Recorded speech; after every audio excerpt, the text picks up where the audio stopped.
전국에 계신 태극동지 여러분, 그리고 당원동지 여러분, 그리고 해외에 계신 동지 여러분, 안녕하십니까? 민병일입니다. 지난 첫 번째 방송에서 해외에 계신 동지 여러분은 언급을 안 했다고 좀 몇 분이 항의를 하셔서 죄송한 마음으로 오늘은 다시 한번 해외에 계신 태극동지 여러분, 당원동지 여러분, 안녕하십니까? 반갑습니다. 민병일입니다.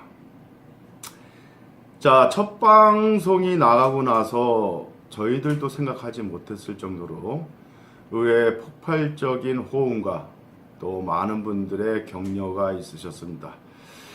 그것은 아마도 일방적인 방송, 또 선동방송과 자기 주장만의 방송으로 많은 분들이 가슴 한켠이 응어리가 지고 쉽게 여기서 시쳇말로 짜증이 나 있던 터에 그나마라도 사태를 객관적으로 설명해주는 대한태극방송이 첫 방송을 하다 보니까 아마도 여러분들이 그 갈증에서 다소 이렇게 해소가 되면서 저희들한테 이렇게 호응을 보내주신 거 아닌가 생각을 합니다. 더 무거운 마음으로, 더 무거운 책임감으로 여러분들의 성원과 호응에 보답하도록 노력하겠습니다. 먼저 이 방송은 앞에 방송에서도 말씀드렸지만 우리 태극동지들과 당원 여러분들의 알 권리를 충족시켜드리고 그리고 공익방송을 목적으로 함을 미리 고지를 합니다. 그래서 여기서 언급되는 모든 특정인의 이름이라든가 또는 상황 설명들은 있는 그대로를 설명드리기 때문에 이 점에 대해서 오해 없으시기 바랍니다. 자, 오늘 26차 태극기 집회가 청계천 한빛광장에서 열렸습니다. 물론 저도 참석을 했습니다.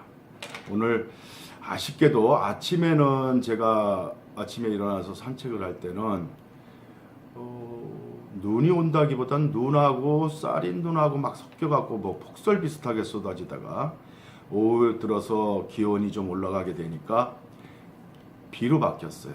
참 제가 태극기 집회 참석할 때마다 느끼는 건데 날씨가 오늘은 좀 좋았으면 또 겨울 같은 때는 오늘 그래도 오후에는 조금만 포근했으면 하는 그런 간절한 마음을 갖고 태극기 집회를 가게 되는데 오늘은 뭐 집회에 참석해서 제가 한 1시 50분쯤 도착을 했는데 비가 너무 많이 왔어요. 그래서 다들 비를 피하느라고 사실 본 무대 앞에는 한 300~400명 정도만 모여 있었고 그나마 우의를 입으신 분들, 저는 뭐 어차피 비를 맞았으니까 우의도 없이 그냥 뭐 촬영도 좀 하고 이렇게 몇 군데 이렇게 돌아보고 그랬는데 연세 드신 분들은 이런 날씨가 굉장히 안 좋죠, 그죠?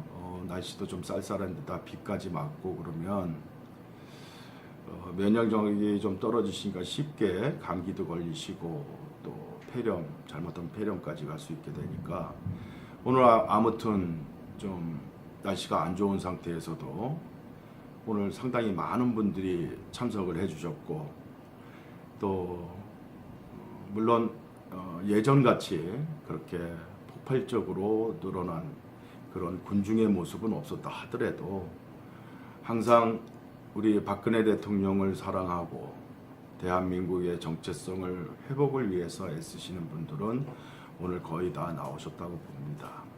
다만 다들 이구동성으로 아쉬워하는 것은 단상에서 그동안 나짓게 보던 분들이 많이 참석을 안 하시고 그래서 좀 서운한 감정들을 드러내신 분들이 있어요. 물론 이제 단상에 계신 우리 조원진 대표님과 조시철 목사님 뭐 이런 분들은 단상에서만 이렇게 진행을 하시니까 아마 당심을 들으시는데 다소 한계가 있으실 것 같은데 저는 뭐 종횡무진 왔다 갔다 하면서 뭐 스틸컷도 찍고 또 여러분들하고 많은 대화들을 나누다 보면 우리 당원들이 그리고 당원이 아니라고 하더라도 태극동지들이 원하는 게 무엇인지는 아마도 제가 좀 많이 듣지 않을까, 많은 분들을 접촉을 하게 되니까. 그래서 오늘은 주제를 뭘로 잡았느냐면 대한애국당 이대로는 안 된다. 부정적인 측면이 아니고요, 긍정적인 측면에서 대한애국당이 지속 가능한 정당, 100년 정당으로 가기 위해서, 그리고 이제 탄생한 지 불과 몇 개월 안 됐지만 기초를 튼튼히 다지고 기존에 우리 쉽게 얘기해서 보수파리 정당이라는 자유한국당, 그 다음에 탄핵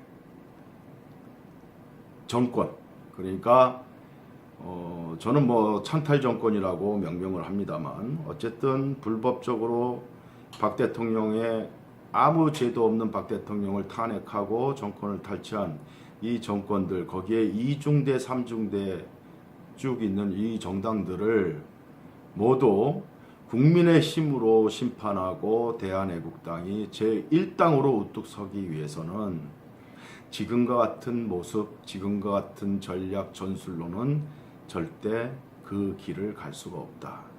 거기에 대해서 상당히 가슴 아프게 생각하면서 이번 사태와 연결해서 앞으로 대한애국당이 어떻게 나가야 될 것인가, 그 부분에 대한 제언으로서 두 번째 방송을 시작하고자 합니다. 자, 일단 지난번 첫 번째 방송이 나가고 나니까 변희재 씨 지지자들로부터 이의가 좀 있었어요. 그 이의가 뭐냐면, 그 부분을 우선 제가 다시 한번 짚고 넘어가야 될 것 같아서, 뭐냐면 첫 번째, 8천만 원이라는 금액에 대해서 원누리단이 8천만 원을 들여서 우리 대한애국당 당사를 갖다가 무료로 시공해 주기로 했는데 중간에 중단시키고 다시 돈을 들여서 했기 때문에 낭비인데 제대로 알고 방송을 해라 라는 비판이 있었습니다. 옳은 비판이라면 수용을 하죠. 그래, 좋아요. 자, 원누리단이 8천만 원을 공짜로 들여서 우리 대한애국당에서 돈 한 푼 안 내고 8천만 원을 들여서 당 발전을 위해서 해주겠다고 했다. 요것을 지금 팩트로 얘기하시는 거죠. 그죠? 오케이, 좋아요. 그렇다면 8천만 원을 들여서 하는 것을, 공짜로 해주는 것을 일단 무엇 때문에 그렇게 공짜로 해주느냐? 당 발전을 위해서. 오케이, 좋아요. 그것도 치고, 그런데 왜 변희재 씨는 1차 공사하고 나서 중단된 내까지 들어간 4,500만 원을 반드시 당이 물어줘야 된다, 지불해줘야 된다, 당이 안 지불해주면 개인이라도 지불해줘야 된다는 얘기를 왜 했을까요? 변희재 씨 지지자들 한번 얘기해 보세요. 이게 공짜라면 8천만 원의 인테리어 비용을 공짜로 대주기로 했으면 중간에 중단을 시켰어도 4,500만 원 물어줄 필요가 없잖아요. 뭘 비판을 하려고 해도 좀 알고 비판을 하세요. 그리고 뭘 지지를 하려고 해도 맹목적으로 지지를 하지 말고 팩트를 갖고, 나는 변희재 씨를 이런 뜻에서 지지를 하는데 변희재 씨에게 뭐가 틀렸냐, 이런 식으로 반론을 제기를 하세요. 그래야 여러분들의 말에 신빙성이 있지 않습니까? 왜 말도 안 되는 소리를 하고 그럽니까? 8천만 원을 공짜로 해주기로 했으면 중간에 중단시키 4,500만 원이 들어간 경비에 대해서도 일체 물어주라는 소리, 지불해주라는 소리 하지 말아야죠. 그 소리를 누가 했습니까? 변희재 씨가 자신의 카페에다 한 거 아닙니까? 미디어치 독자 모임에 올라와 있잖아요. 그 얘기가.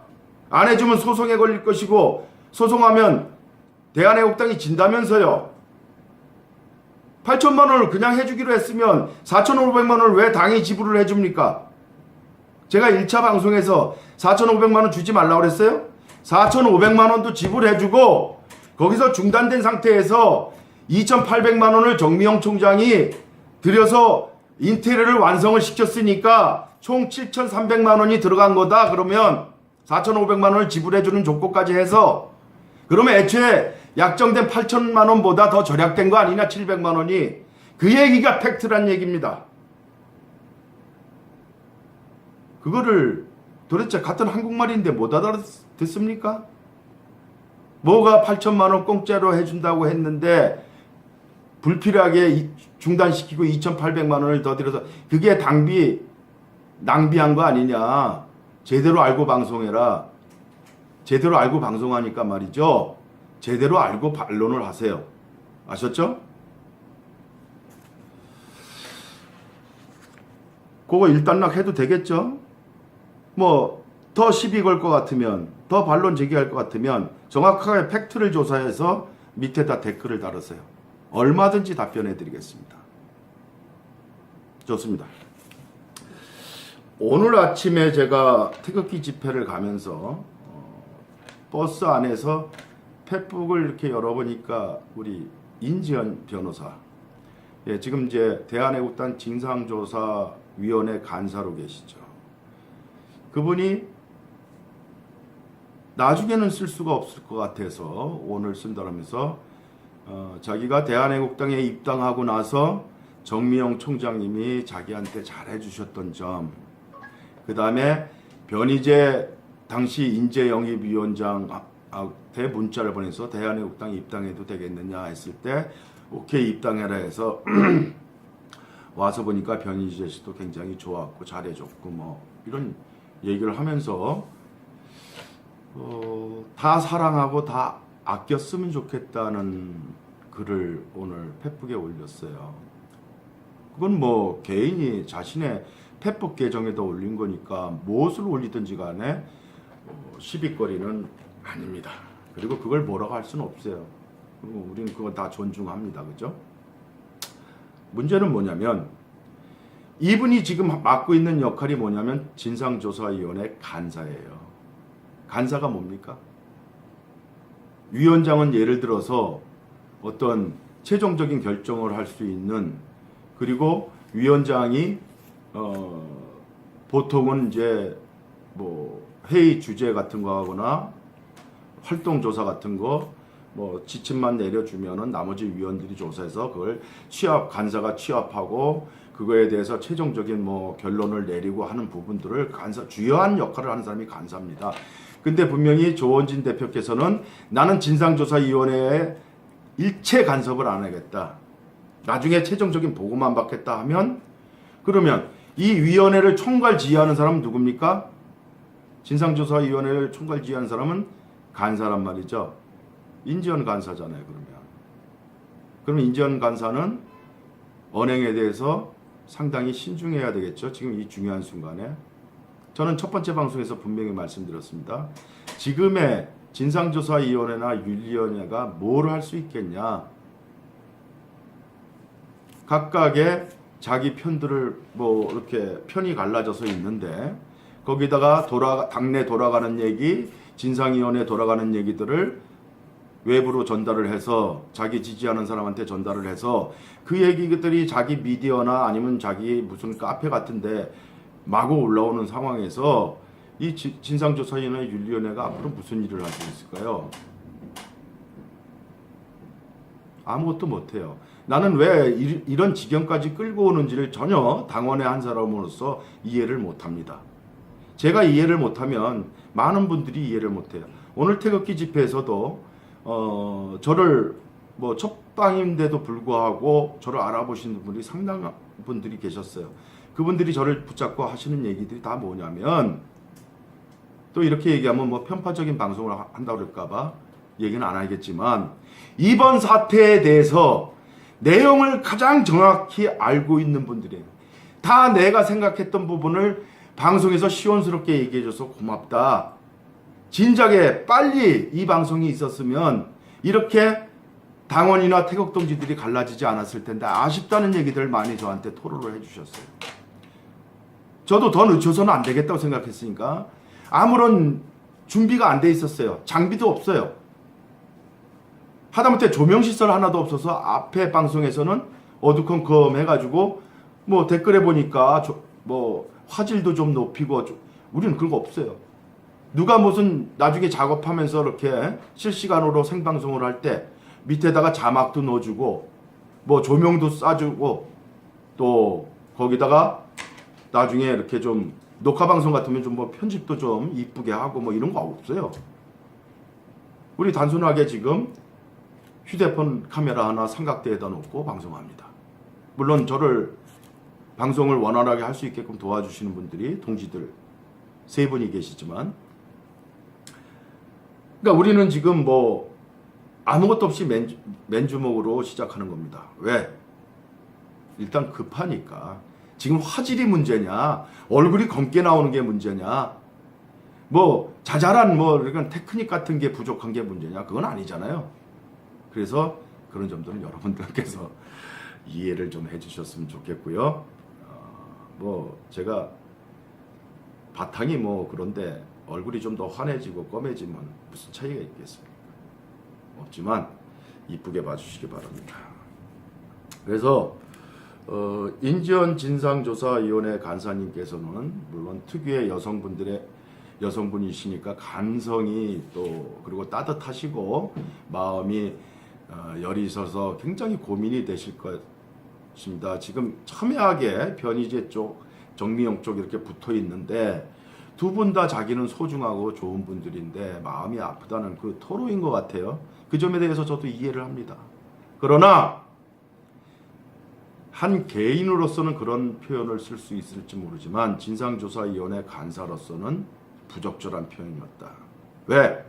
진상조사위원회라는 것은 진상 팩트만 밝혀서 잘잘못을 가려내서 잘못한 사람이 있으면 윤리위원회에 넘겨서 징벌을 해야 되는 거고, 무고한 사람이 억울하게 누명을 썼으면 그것을 벗겨주는 역할을 하는 것이 진상조사위원회지, 이놈도 좋고 저놈도 좋고 양비론 아니면 둘 다 껴안아야 된다, 이건 아니라는 얘기입니다.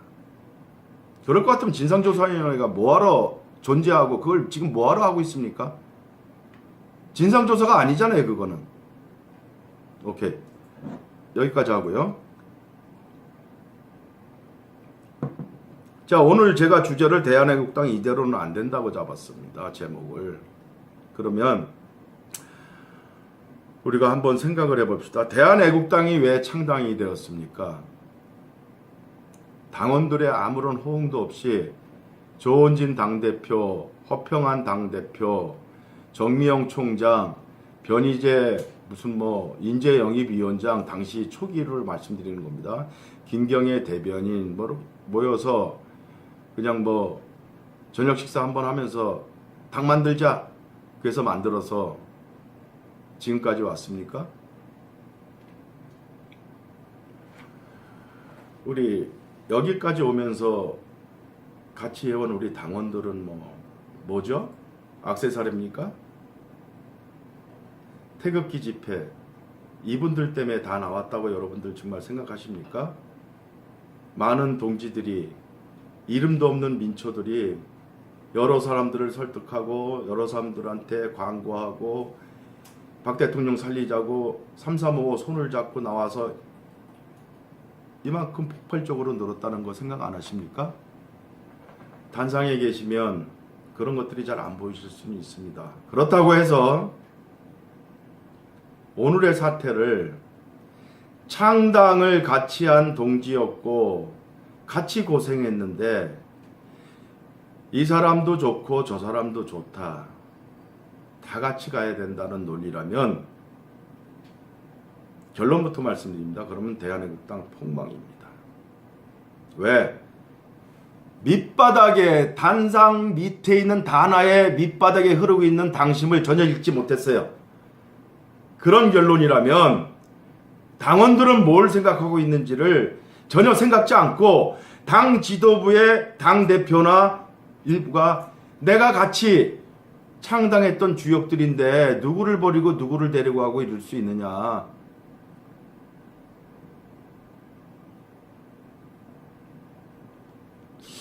그러면 안 돼요.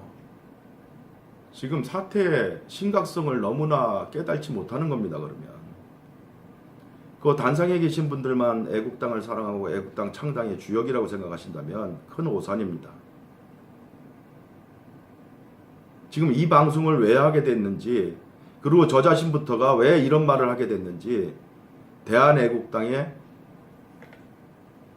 주인이라고 생각하니까 저부터 이런 얘기를 합니다.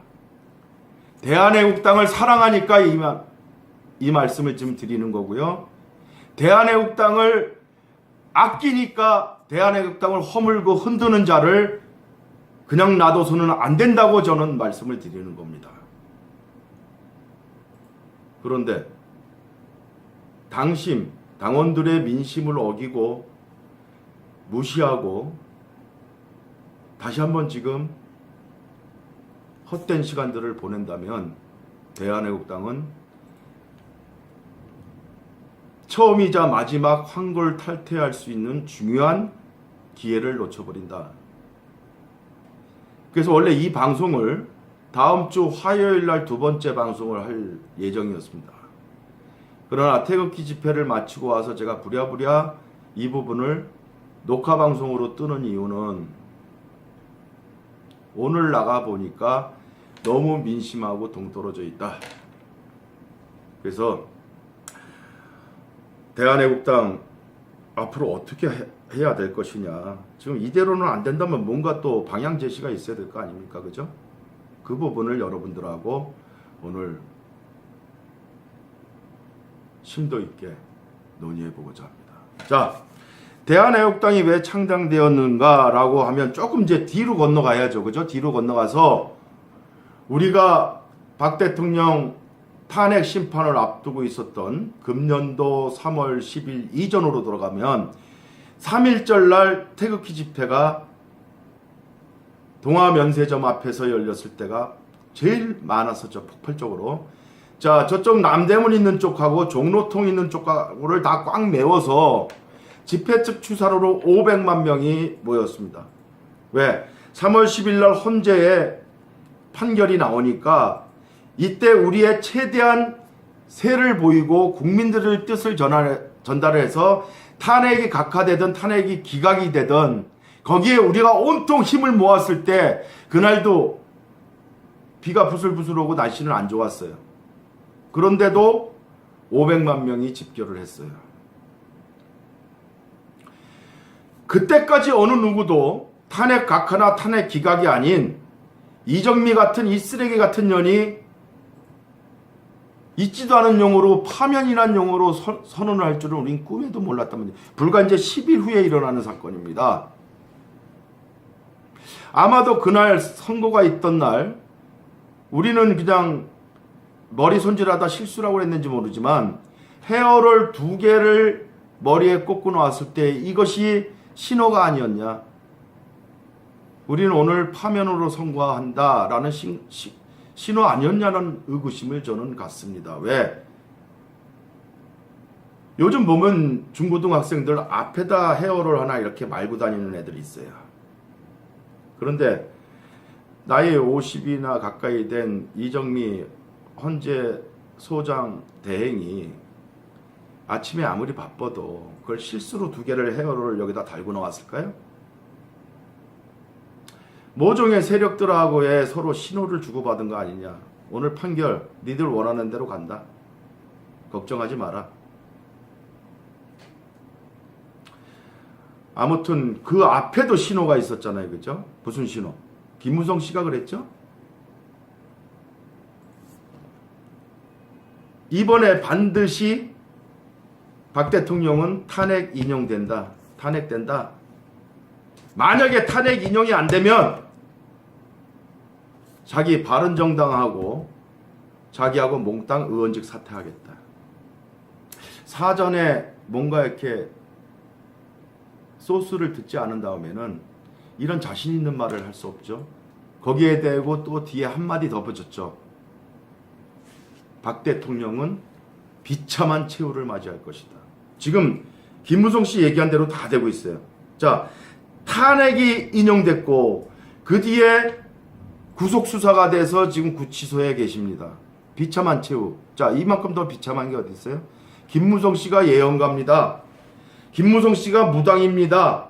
지가 한 말대로 다 맞아 들어가요.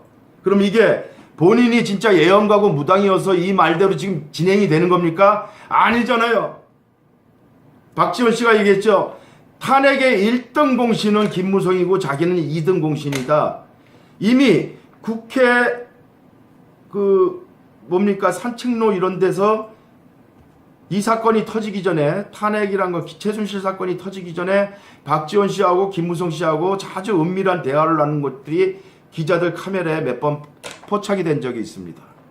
이미 그때부터, 그 다음에 김성태 의원이 얘기한 대로 이 탄핵은 안민석이가 3년 전부터 준비한 거다.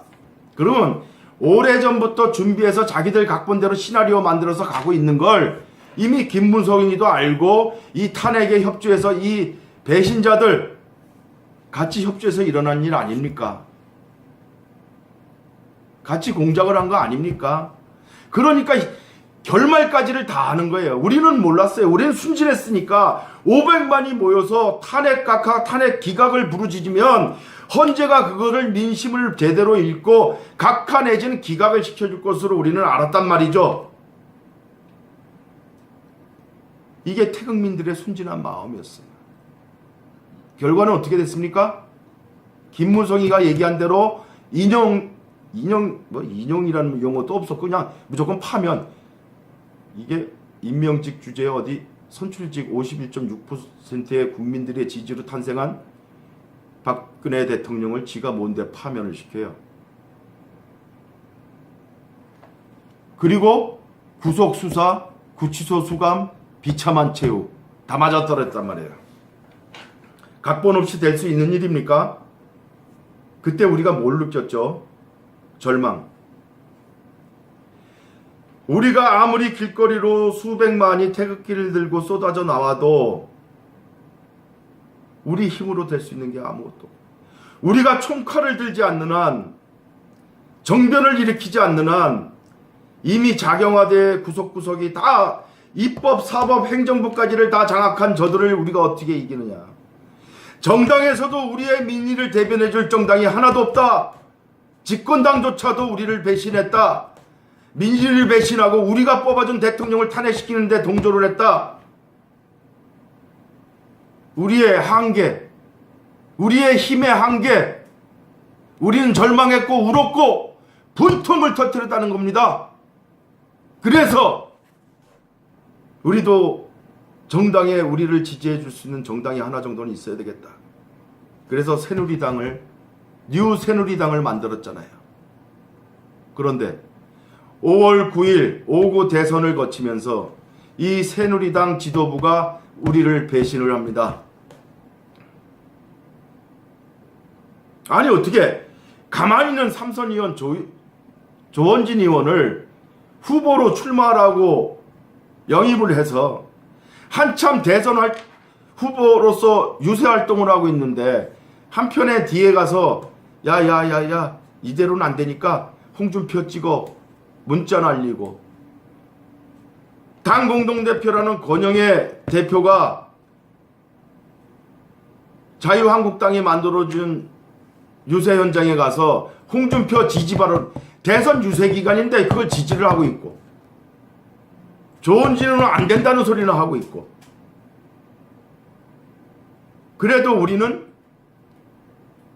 가자. 제가 그때 페북에다가 날린 게 뭡니까? 저와 같이 패친으로 있으신 분 동지들은 다 읽어보시면 알겠습니다. 제가 그때 그렇게 썼어요. 정광택, 권영애 공동대표님, 그리고 정광영 사무총장님, 그리고 동지 여러분, 그리고 제가 쭉 쓰고, 우리는 지금 조원진 의원하고 루비콘 강가에 서 있습니다.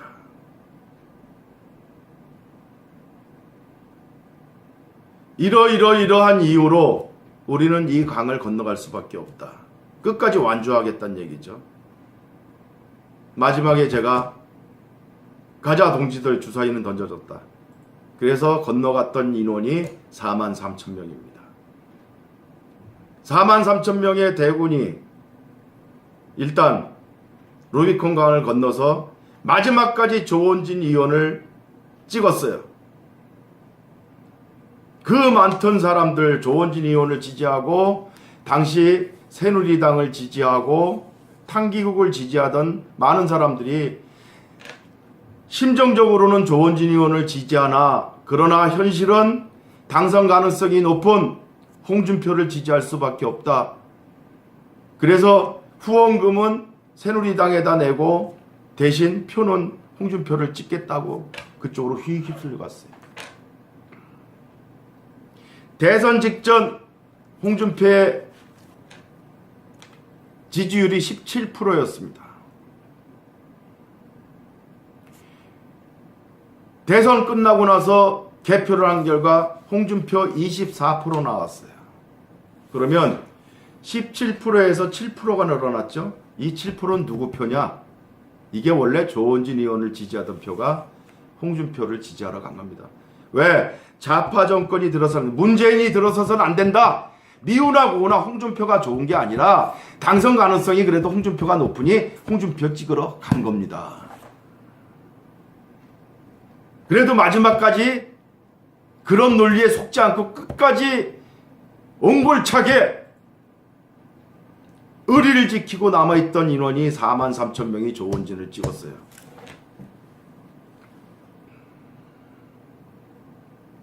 그런데 대선이 딱 끝나고 나니까 허무하죠. 참. 왜냐하면 홍준표 씨가 그때까지만 해도 지지율 17%에다가 그 뭡니까? 그 혐오율이라고 그래 뭐예요? 그 저 지지 안 하는 거 거부율 그거는 뭐 엄청나게 높았어요. 홍준표 씨에 대해서 사람들이 별로 안 좋게 생각. 그때 만약에 임명진 씨가 자유한국당 내 대선 후보를 경선을 치를 때 규정까지 바꿔가면서 트릭을 쓰지 않았고 김진태 의원이 후보로 당선됐으면 조원진 의원이 굳이 나올 필요도 없었고 애국 시민들이 갈라질 필요도 없고 김진태 의원으로 직결을 했을 겁니다. 그랬으면 문재인이하고 양강 구도로 돼서 대선을 치렀으면 그땐 몰라요.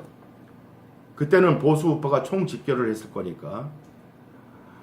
그때도 참 아쉬웠던 거는 그래서 후보 경선에서 김진태 의원이 낙마하고 대타로서 새누리당에서 영입한 게 조원진 의원이었고 조원진으로 가자니 저쪽에서는 이미 홍준표를 세워놓고 가진 공작을 다 하니 보수 우파가 갈라져서 결국 24% 득표로 끝난 거죠. 죽었다 깨어나도 안 되는 거죠. 자, 그래서 그거에 대해서 대선을 함께 뛰었던 우리 조원진 의원 후보, 그 다음에 조시철 목사, 그 다음에 정미영, 김경애, 변희재 이런 사람들이 부분에 대해서 항의를 하고 저걸 하니까 막 제명 처분에 들어갑니다. 같은 동시를 막 제명 처분을 해요. 지금의 우리 대한애국당 공식 카페 뭐 변희재 씨 비방하는 걸 올리면 막 삭제하고 강퇴시키는 그런 모습 똑같죠. 자기가 그걸 당했으면서도 자기가 그런 행동을 똑같이 닮아서 해요. 그러니 사람이 신뢰성이 없는 거죠. 자기가 그런 일을 당했으면 자기는 그런 짓을 하면 안 되죠. 자기를 칭송하는 글들은 그대로 다 놔주고 자기한테 호응하는 글들은 다 놔두고 자기에 대해서 비판하고 이런 식으로 가면 안 된다고 얘기하는 사람들은 다 글 삭제하고 강퇴시켜버리고 그래서 지금 뭐 카페가 몇 개가 생겨났는지 몰라요. 평당한 카페도 하나 생겨났고 또 뭐 평당원이 아닌 무슨 당 카페 가고 또 하나 생겨났고 그런데 그걸 지금 와갖고는 뭐 당 지도부 때문에 생겨난 것처럼 또 얘기를 하니 이건 또 무슨 얘기입니까? 일어나고 본론으로 다시 들어갑니다. 그래서 정광용 씨가 막 칼을 휘둘러서 제명 처분을 하니까 다시 새누리당 정상화 추진위원회가 구성이 됩니다. 그래서 다시 정상화하기 위해서 하는데 당권을 쥐고 있는 사람들은 그 사람들이고 거기다 권영애 씨는 중간에 책임을 지고 사퇴를 했다가 다시 복귀한다는 얘기가 나오고 막 뒤엉키니까 정미용 씨가 페북에 그런 글을 한번 올립니다. 차라리 우리가 당을 새로 창당하는 게 어떨까요? 하고 의견을 물어봤을 때 저도 그랬고 많은 사람들이 차라리 창당을 다시 하자. 그래서 대한애국당이 창당이 됩니다. 그럼 대한애국당이 왜 창당했을까요? 당권 노름하려고요? 정당 노름하고 싶어서요? 이제 무소속으로 돼버린 조원진 의원 어디 오갈 데 없으니까 자유한국당에 복귀하기도 그렇고 그러니까 뭐 자리 하나 만들어주려고 대한애국당 창당했습니까? 아니잖아요. 500만이 직결해서 우리의 민심을 전달을 해도 박근혜 대통령을 탄핵시키는 이 해괴망측한 이 법치가 무너진 이 세상에서 우리의 의견을 대변해주고 박 대통령을 구출해주기 위한 뭔가 힘있는 얘기를 정치권에서 해줄 수 있는 우리의 정당이 필요했기 때문에 대한애국당이 창당이 된 겁니다. 그런데 지금 대한애국당의 모습이 뭡니까? 변희재 씨라는 단 한 사람의 완전히 휘어제치는 일에 휘둘려서 정말 중요한 일들을 못 해나가고 있어요. 내년 6월달이면 지방선거입니다. 지금 당은 단결 정도가 아니라 콘크리트처럼 꽉 뭉쳐서 새로운 인재들을 계속 영입을 해서 내년도 지방선거에 나갈 광역 시도당, 시도 후보, 그 다음에 기초단체 후보 다 지금 내정을 해놔야 되는 거 아닙니까? 그런데 첫 번째 방송에서도 말씀드렸지만 해괴망측하게 앞뒤가 안 맞는 흥진호 사건이 붕 터져가지고 어쭈 요놈들 봐라. 해경은 보고했다는데 나머지들은 또 보고받은 적 없다고 뭔가 말이 서로 안 맞고 막 흐지부지하고 흥진호 선원들이 간걸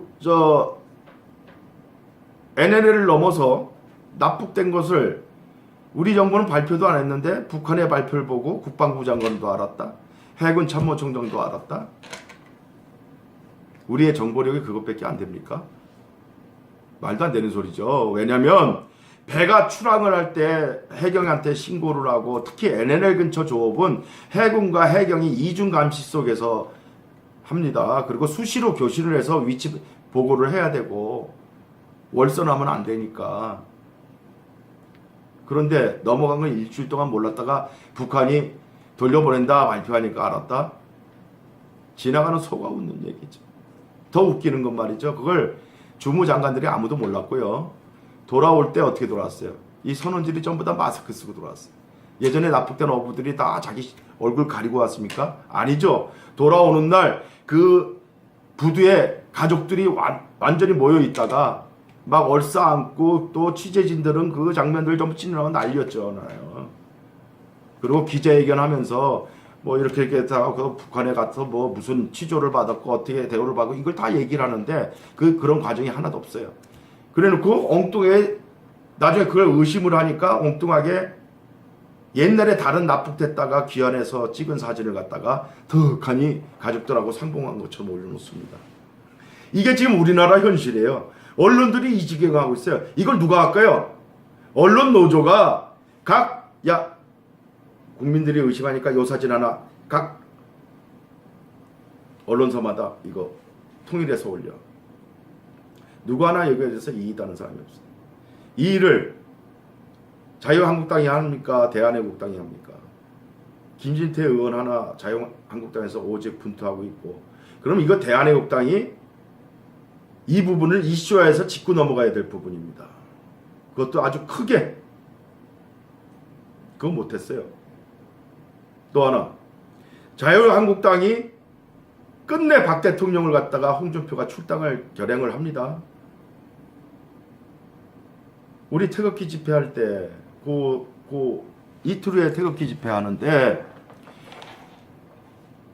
제가 페북에 썼죠. 그래 어디 한번 출당 한번 시켜봐라. 역풍이 불 것이다. 그 역풍이 막 탈당 도미노 사태로 일어나서 당원이 막 10만 명씩 빠져나갑니다. 그 순간에 우리 마로니에 대한 애국당 주관의 이 태극기 집회가 폭발적으로 늘어날 순간이었어요. 그런데 갑자기 혜성같이 변희재 씨가 당내 문제를 들고 나옵니다. 이거는 이제 첫 방송에서 쭉 말씀을 드렸으니까 생략합니다. 이것 때문에 다 묻혀버렸어요. 뭐 이전 투구로 막 하나하나씩 다 지도부가 잘려져 나갑니다. 초토화됩니다. 나중에 이제 조원진 대표까지 건드려서 조원진 대표는 또 뭐 김경애 대표하고 또 뭐 영능 문제까지 나오고 막 아주 그럼 이 지경까지 왜 왔느냐 말이죠. 초기에 저는 분명히 제 개인 페북이지만 많은 사람들이 관계자들이 보니까 거기다 분명히 변희재 씨 잘라내고 당을 정상화해서 빨리 가야 된다. 미적 진상조사위원회 뭐 윤리위원회 이거 따지다가 여기까지 왔는데 이제는 어떻게 돼요? 우리 대한애국당의 마지막 아이콘 조원진 의원까지 흔들거리고 있어요.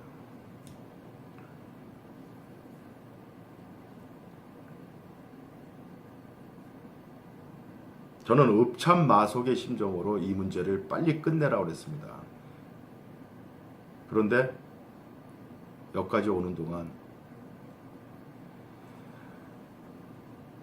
대접으로 한 대접 정도 흘릴 피를 지금 한 말의 피를 흘려도 안 될 정도로 수습이 안 될 지경까지 와 있어요.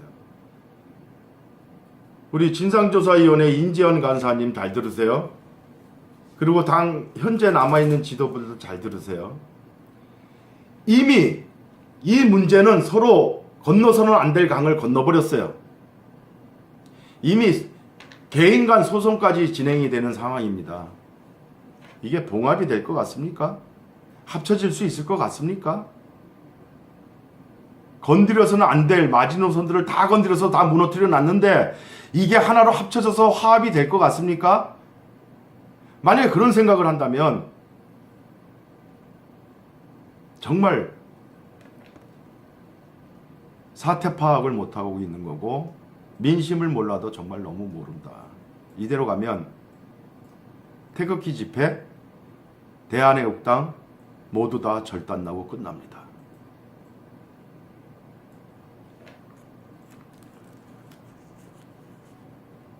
쉽게 얘기하면 이대로 가면 완전 폭망한다. 더 설명이 필요합니까? 아무리 실력 있는, 아무리 그리고 능력 있는 저격자라 하더라도요. 그가 적군을 저격해서 우리 아군한테 보탬이 됐을 때는 그는 훈장도 받아야 되고 칭찬도 받아야 되지만 만약에 그 저격수가 총뿌리를 적군이 아닌 아군에게 돌렸을 때는 그 저격수는 신속하게 제거해야 되는 겁니다. 그래서 영화에서 보면 저격수 한 놈을 제거하기 위해서 그 저격 위치 어느 쪽에서 총탄이 날라오더나 그럼 그 위치에다 대고 155mm, 105mm 막 곡사포로 폭격을 하잖아요. 나중에 안 되면 전투기까지 와서 폭격을 해요. 그 한 놈 잡으려고. 그 한 놈을 못 잡으면 사단병력이 이동을 못 합니다. 조금만 움직이려고 그러면 뭐 총알이 날라와서 머리에 퍽퍽 박히는데 어떻게 이동을 해요? 그 저격수가 적을 공격할 때는 좋았지만 아군한테 총뿌리를 돌리면 신속히 제거를 해야 되는데 제거를 안 하고 질질질질 끌고 여기까지 와서 허평한 장군 저격당해, 정명 저격당해, 김경애 저격당해, 조원진 형은 지금도 총탄이 날라오고 있잖아요. 조원진 대표까지. 허평한 장군이 왜 사퇴를 했습니까? 신속히 이 문제를 마무리 지으라고 사퇴까지 해줬으면, 명분을 줬으면 그 선에서 빨리 끝냈어야죠. 지금 여기까지 끌고 오는 이유가 뭡니까? 그리고 지금도 아직까지도 다 창당의 공신이니 그 사람들만 창당의 공신입니까? 당원들은 눈에 안 보여요?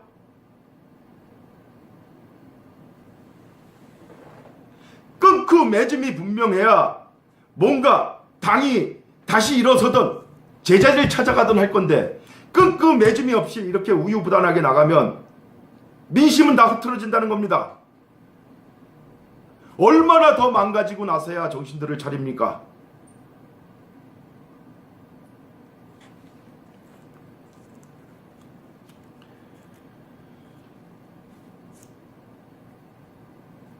존경하는 당 대표님, 그리고 사랑하는 전국에 계신 태극동지 여러분, 당원동지 여러분,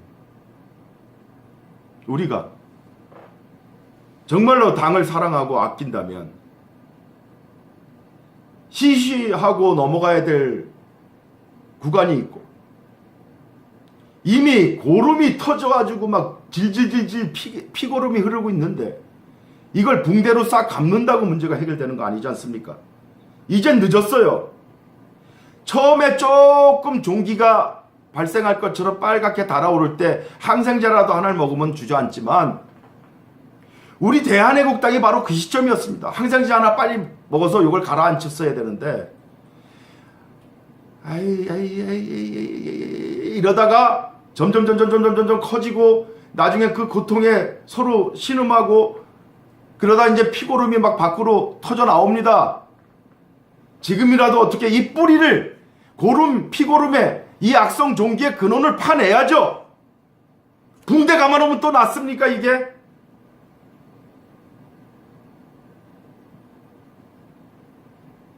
이대로 가면요,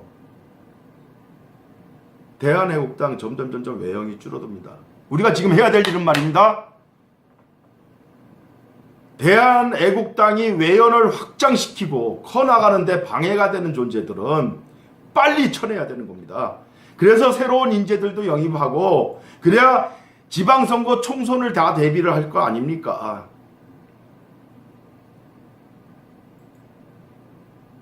누구 때문에 대한애국당 입당하기 싫다, 누구 때문에 나는 대한애국당으로 안 간다, 이런 얘기가 벌써 오래전부터 나왔지만 그래도 우리 동지라고 다 감쌌어요. 그 감쌌던 조건은 뭡니까? 박근혜 대통령을 구출하는데, 애국 활동을 하는데, 대한민국의 정체성을 바로 세우는데 우리가 뜻을 같이 하고 함께 투쟁하겠다고 나서준 게 고마워서 우리가 감싸준 거죠.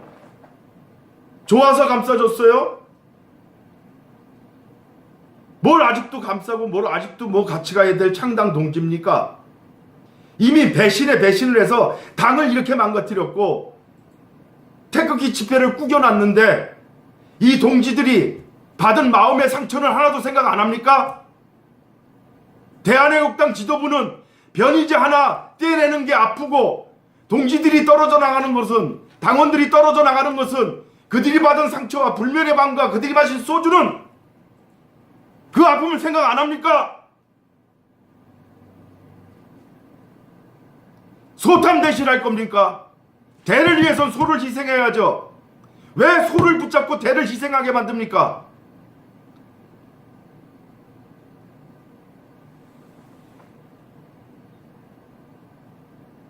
많은 당원들이 지금 지켜보고 있습니다. 많은 당원들이 이제 진실을 알아가고 있습니다. 언제까지 당이 이렇게 질질, 다음 주 내에 결단하십시오. 다음 주 내에도 읍참마속에 결기가 없으면 대한애국당 태극기 집회, 주간 태극기 집회 둘 다 시쳇말로 폭망합니다.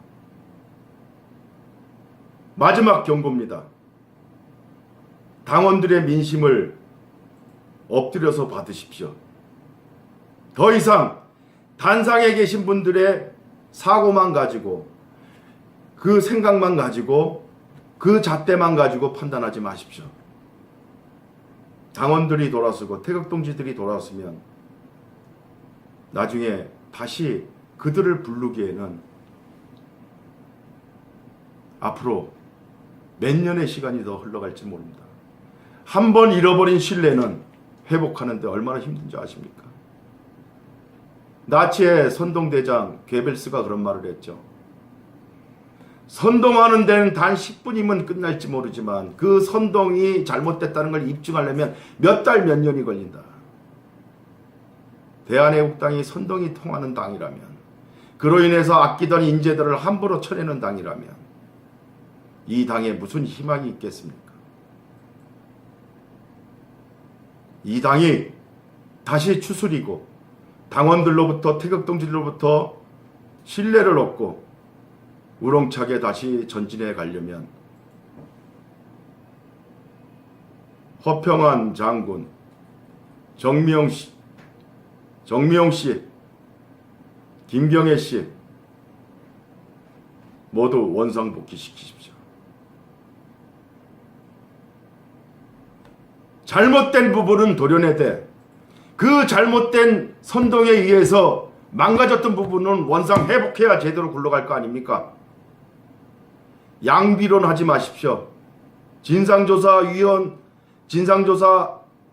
간사 똑바로 들으십시오.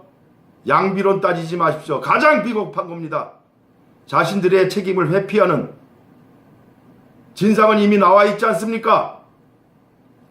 각자의 연출에 따라서 나는 변희재를 좋아하는데, 나는 정미용을 좋아하는데 내가 어떻게 변희재를 치냐, 내가 어떻게 정미용을 치냐, 이런 소리 하지 마십시오. 당신들 양심대로 하십시오. 당신들이 정말 대한애국당을 사랑한다면 이 문제를 질질 끌 게 아니고 업자 불러다 놓고 누구 쪽에 책임 있냐 그딴 식의 질문하지 마십시오. 그럴 것 같으면 나는 못하겠습니다. 손 떼고 물러나십시오. 진상조사위원을 물러나세요. 폼 잡지 마세요. 제대로 처리 못할 거면 무슨 폼을 잡고 앉아가지고 함부로 예단하고 재단하고 합니까? 진실!